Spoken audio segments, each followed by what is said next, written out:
নমস্কার বন্ধুরা, কেমন আছেন সবাই? আশা করি ভালো আছেন আর আমিও খুব ভালো আছি। আজ অনেক দিন পর নিজেদের জমিতে গেলাম শিম গাছ থেকে শিম নেওয়ার জন্য। শীতকাল আসলেই তো শিমের মজাটা পাওয়া যায়। অনেক দিন যাবৎ নিজেদের জমিতে যাওয়া হয় না, এইটা ছিল আমাদের জমি।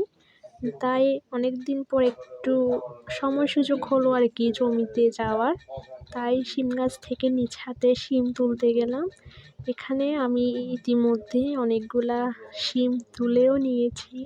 আমাদের শিম বাগানের পাশেই ছিল অন্যান্য সবজি। আসলে ভগবানের এত সুন্দর সৃষ্টি, নিজ চোখে যদি আমরা প্রকৃতিটা না দেখি তাহলে আসলে বোঝা সম্ভব না যে ভগবান কী না করতে পারে। খুবই সুন্দর লাগছিল দৃশ্যটা। এত সুন্দর দৃশ্য মনে হয় প্রাকৃতিক দৃশ্য আর কোথাও নেই।